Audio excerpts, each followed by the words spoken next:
Tuning in to this edition of The Courageous One. We're out here in Puyallup, Washington with Danielle Lee and her husband Brian.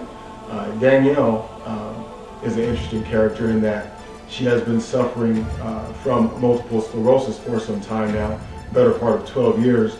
I use the word suffering. Danielle, she does not use that word. She refuses to quit. She fights admirably. She works a full-time job. And on April 4th, she will be doing the annual Multiple Sclerosis Walk to fight, obviously, to fight MS. So I want to introduce all of you to Danielle Lee and her husband Brian. Thank you for joining us. What I would like you to share, both of you, what I would like you, especially Danielle, to share with the viewers is how exactly, just start off by telling us what your day is like, basically. As opposed to a person who does not have multiple sclerosis.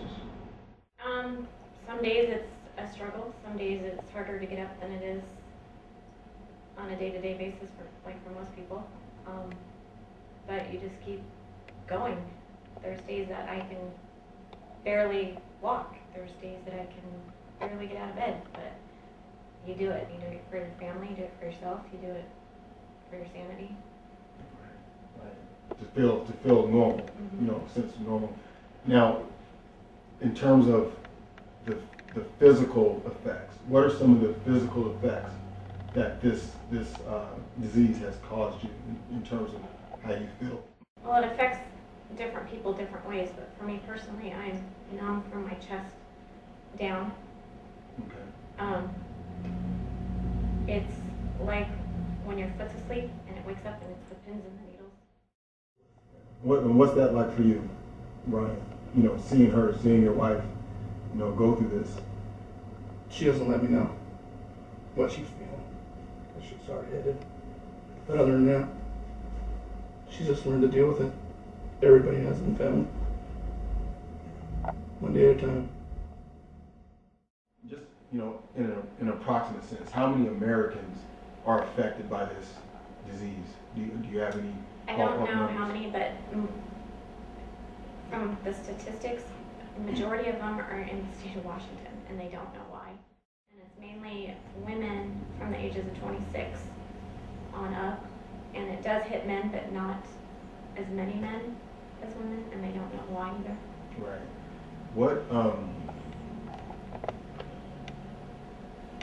What would you say? Because you're on April 4th, as I mentioned, you're going to be participating in a walk. 5 miles. You're going to walk 5 miles, and most people who don't have any ailments don't just go for a walk 5 miles. Other than the fact that you're actually going to physically perform and do a walk, what is it on the inside of you that drives you to do something that must be actually physically excruciating? What is it what do you see while you're taking those steps with that cane that makes you year after year go out and do that walk? Because I still can. So knowing that I still can, I'm going to keep doing it till I can. Because there's no reason why I shouldn't be. There's nothing holding me back. I can still do my everyday things. I have a disease, but I'm not going to let it own me. I don't know any other way to say that other than I will control it. It's not going to control me. If that makes any sense. It makes great sense. If there was anything, that you could say to someone who's suffering from what you're suffering from, or people who are hurting in general, what would you say to them to inspire them to take the courage that you have obviously taken regarding your disease? I would just say take life as it is, take it every day, day by day, and don't let the little things get you down. Because once you do that, then it's over. If you dwell on the little things, it ends up being a big thing. But I guess I try not to let things make me sad. You know, I mean, I do get sad. I get emotional. I do. I mean, there's some days where I drive to work and I'm like, oh, why? Why me? And then you just go day by day. I do it for him. I do it for my son. Because if I'm down, they're down. And that doesn't make a good combination. It's called hard-headedness. Yeah. It says hard-headedness, huh? Get it from her dad. Yeah. Yeah. How does Tell her no, she's not good. She's gonna prove you wrong. How does that? I'm sure that's probably kind of a mixed emotion that makes you feel like proud of her at the same time, but it might make you feel a little Swift kick in the butt sometimes. yeah. Because I want her to rest, but she can't sit still. She's always wanting to go. And, you know, the whole walk thing, I can still walk. There's some people that can't walk, but I can. So, and I'm going to keep going until I can. I walk every day after work. I go with my neighbors, and we walk 3 to 4 miles in the rain, in the sun. You know, we just do it. I can, so I'm going to continue to do it. And there's, you know, people that say, why are you doing that? Why are you doing that? You need to rest. Yeah, I probably should, but I'm not going to. I'd like to thank you both for your time.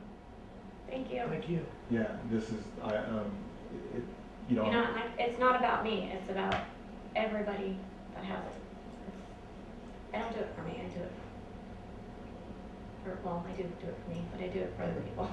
Sure. So you're fighting for a bigger cause. Mm-hmm. Well, that concludes our interview with Danielle Lee and her husband Brian. I would like to thank everyone for tuning in. Again, like I mentioned just a moment ago, I would like everyone out there to think, you know, what if this was your mother, your sister, your aunt? What if this was your brother? What if this was your family that was dealing with this situation? We all would want all the help we can get. So on behalf of the Lee family and everyone else that has suffered from this horrendous and horrible disease, I would ask you to please take the time, click the link provided on this page, and donate to the fight against multiple sclerosis. This interview here was just a glimpse of what this family goes through on a daily basis. Every day, Danielle goes to work, okay? She goes to work every day and has to climb steps, and she's numb from her chest down all the time. Her husband stands by her side faithfully, and he watches as his wife suffers, and there's nothing he can do about it. So this interview was just basically a snapshot, but these lovely people are dealing with it every day. And I would hope that there was some information provided here that will inspire all of us, you know, to go click this link and not just say, oh, what a wonderful family, I'm so sorry for them, but let's take action and let's come together and find a cure for this disease. Again, Danielle will be walking on April 4th, 2009 at Point Defiance Park in Tacoma, Washington, and alawrencehaskins.com. We will be there. We will be documenting that, and we're probably going to do a few more segments with Danielle to raise awareness about this disease. Again, I'm A. Lawrence Haskins.